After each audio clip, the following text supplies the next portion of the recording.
About Nixon to China, did you think it was good that the U.S. and China had relations? Absolutely. How do you think Nixon's visit to China might have impacted the U.S.? Well, I think, look at it like this. China today is the largest U.S. debt holder there is. At the point that Nixon goes to China, Nixon only can go to China as that ultimate anti-communist and establishes the Tom with and relationship with China. Realize today China is the largest holder of U.S. debt there is. To an incredible degree. That would have been totally impossible if we didn't have relations. So it's a huge, huge, huge ripple on the American economy. Was this event heard a lot about? It was heard at that point, and the concept, of course, was that Nixon, as that ultimate anti-communist, was the only person who truly could go to China and not be accused of being soft-on communist. But I don't think anybody, if you walked in and told them you were going to have the conversation at that point and said, okay, go 30 or 40 years on and they're going to be the largest holder of your debt and they're going to be one of your largest trading partners in the world, that anybody would have believed that. And yet, that's absolutely what came to happen. Did this event inspire or affect you in any way? It affects every American. They own us. And we do business. And every time you walk over to anything in your house and turn it over and it says made in China, it's affecting you. What was so important about the Roe versus Wade court case? At this period of time, women were going through a particular movement starting in the late 50s, mostly the 1960s and 70s, where they were trying to gain their equal rights. And this ruling gave women the right to just make their decision over their own bodies. And it was predicated upon the Fourth Amendment. People refer to it as a right to privacy, but there really isn't a right to privacy per se as written in the Fourth Amendment.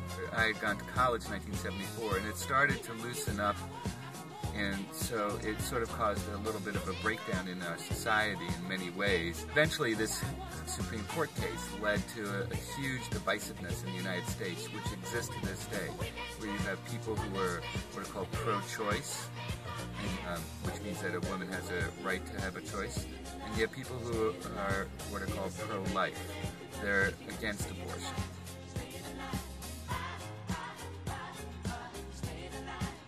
What was significant about the Watergate scandal? Well, during that period of time, it was a political travesty when I was a kid when it was going on. And you just remember the whole nation kind of being in an uproar and being in just a moral bind about the whole thing. It was like organized crime running our government. Because it was so permeated with elements of organized crime in terms of breaking and entering and all kinds of other kinds of threats. And then when the tapes came out later, what was being said, it was pretty unbelievable. How did the oil shortage affect you? I was 16 going on 17, and two things. One is I sort of joined some protests. What I remember most is the huge, unbelievably long gas lines because of the gas shortage.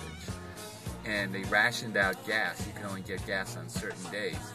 And I remember my dad and my mom I had just gotten my learner's permit, so they would let me take the car and get on the gas line at like 5 o'clock in the morning.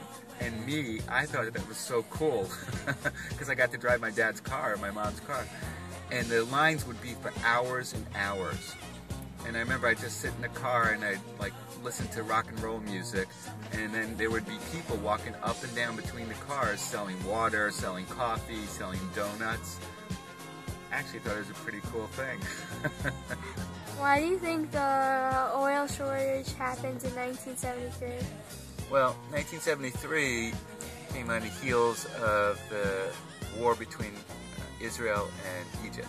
Many of the Arab nations that produced oil formed what's called a consortium, a group of nations that were selling oil. Instead of competing against each other, they formed together as one big group. And therefore they were able to control and set the prices of oil. One of the reasons that they did this was to get back at countries like the United States, which had been such a strong, ardent ally of Eretz Israel.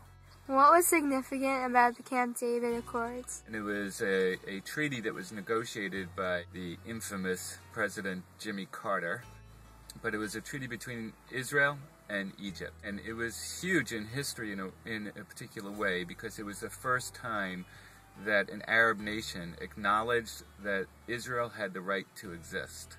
Because one of the results was one of the parts of the treaty, rather, was that Israel was giving back land which it had taken in both the 1967 war and in the 73 war against Egypt.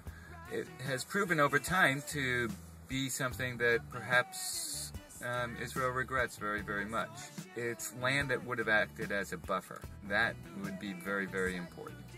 And it also ended up leading to some validation of the Palestinian Authority and all of that. So those were some of the negative sides.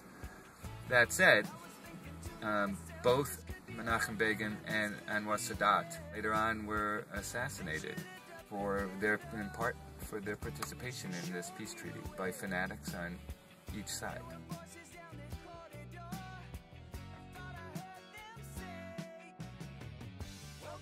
What memories do you have about the Iran hostage crisis? I was also a kid when that was going on. I was a child. And that was just fear. It was fear of the unknown. It was fear of the foreign. And those fears manifested in the Iran hostage crisis. And it was one of those things that seemed quite unbelievable. And what's different about that crisis, I think, that gave people not peace, but just thinking, well, at least they have each other, is that you look at Gilad Shalit, and he's by himself. He doesn't have anybody. And in the Iran hostage crisis, you would always think about that they were together. That at least there were some people that were together that knew the same language, that shared the pain with each other. But it created such an environment of fear around that time.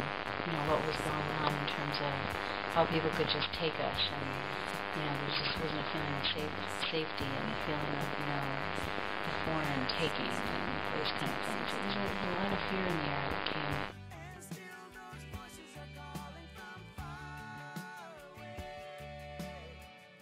And after 67, after we won in 6 days, we truly believed that we were that powerful. And I think the war in 73 kind of made us pause and go, oh wait, we're not that powerful. And the Yom Kippur War was that war, because all of a sudden the Yom Kippur War starts and we are on the defensive and we're losing. Now, ultimately we did prevail at terrible and horrific cost to Israel in terms of the people that were hurt and injured. But I think it was that moment of realizing, wait, we're actually only mortal. And that was a pretty scary discovery. How did it affect you or your daily life? I do remember some of my teachers going off to be in the war. We certainly remember raising money for the war. But again, I was fairly young. What was the biggest piece of information that you learned afterwards that you didn't know before? How close we came to losing it at the beginning. Was the shuttle diplomacy in the 1970s a big deal? You heard about it, but as with all diplomacy, one always believes that diplomats are out trying to achieve something, and one doesn't usually believe they accomplish all that much other than newspaper headlines. What type of art was the 70s? My father's friends were very much modern artists. Warhol was really big. My father actually took me to see his workspace, which was called The Factory. We're watching Andy Warhol working on painting. And, it's kind of funny to look at like what a Warhol sells for these days, but watching them actually get painted, which I remember as a kid. What artists and art inspired you in the 70s? I have to say that my favorite artist, which is really kind of the post-Andy Warhol kind of guy, is Peter Max. Warhol